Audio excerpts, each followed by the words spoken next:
নমস্কাৰ এই মুহূৰ্তত আহি পৰিছে কেইবাটাও বিগ ব্ৰেকিং নিউজ। আজি হৈছে 14 আগষ্ট। ৰাজ্যৰ লাখ লাখ দুখীয়াসকলৰ বাবে ভাল খবৰ, কিয়নো লাখ লাখ দুখীয়াসকলে আকৌ নতুনকৈ লাভ কৰিব চৰকাৰী ঘৰ। লগতে এইটো ভিডিঅ'ৰ মাজত মহিলাসকললৈ কেইখনমান গুৰুত্বপূৰ্ণ খবৰ প্ৰদান কৰিম। তো যিসকল মানুহে ভিডিঅ'টোত ক্লিক কৰিছে অনুগ্ৰহ কৰি ভিডিঅ'টো স্কিপ নকৰি প্ৰথমৰ পৰা শেষলৈ চাই থাকিব। লগতে মোৰ চেনেলত নতুন হ'লে প্লিজ চেনেলটো ছাবস্ক্ৰাইব কৰি মোৰ লগত থাকিব। তো বলক ভিডিঅ'টো আৰম্ভ কৰি আজিৰ প্ৰথমটো গুৰুত্বপূৰ্ণ খবৰৰ বিষয়ে বিস্তাৰিত জানি লওঁ। তো আজি প্ৰথমটো গুৰুত্বপূৰ্ণ খবৰ হ'ল চৰকাৰী ঘৰলৈ। তো আপোনালোকে মোবাইল স্ক্ৰীনত চাব পাৰিছে প্ৰধানমন্ত্ৰী আৱাস যোজনা গ্ৰামীণ চৰকাৰী ঘৰলৈ এনেকুৱা এক বিশেষ আপডেট ইতিমধ্যে আমাৰ হাতত আহি পৰিছে। ইয়াতে কি লিখা আছে পঢ়ি আপোনালোকক বিতংভাৱে বুজাই দিছোঁ। ইয়াতে লিখা আছে কেবিনেট এপ্ৰুভছ ইমপ্লিমেণ্টেশ্যন অফ প্ৰধানমন্ত্ৰী আৱাস যোজনা গ্ৰামীণ PMAYG during financial year 2024-25 to 2028-29। তো ইয়াতে উল্লেখ কৰা অনুযায়ী যিসকল মানুহে এতিয়ালৈকে প্ৰধানমন্ত্ৰী আৱাস যোজনা গ্ৰামীণৰ চৰকাৰী ঘৰ পোৱা নাই সেইসকল মানুহৰ বাবে আহি গ'ল ভাল খবৰ, কিয়নো ভাৰত চৰকাৰে চৰকাৰী ঘৰ প্ৰদানৰ সময়সীমা বৃদ্ধি কৰিছে। তো আপোনালোকে 2029 চনলৈকে লাভ কৰিব পাৰিব PMAYG চৰকাৰী ঘৰ। তাৰপিছত আৰু কি লিখা আছে পঢ়ি শুনাই দিছোঁ। তাৰপিছত লিখা আছে 2 crore more houses to be constructed during next 5 years benefiting nearby 10 crore individual।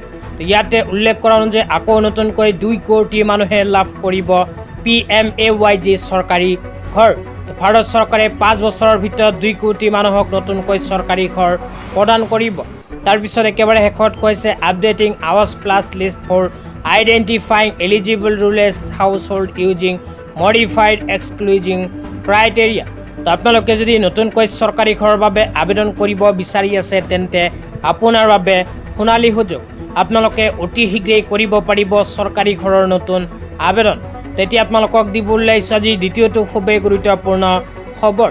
আজি দ্বিতীয়টো গুৰুত্বপূৰ্ণ খবৰ হ'ল অসমৰ মাননীয় মুখ্যমন্ত্ৰী ডাঙৰীয়াই সংবাদ মেলযোগে কৰা কেইখনমান বৃহৎ ঘোষণালৈ। তো আপোনালোকে মোবাইল স্ক্ৰীনত চাব পাৰিছে এই বিষয়ত এনেকুৱা এক বিশেষ আপডেট ইতিমধ্যে আমাৰ হাতত আহি পৰিছে।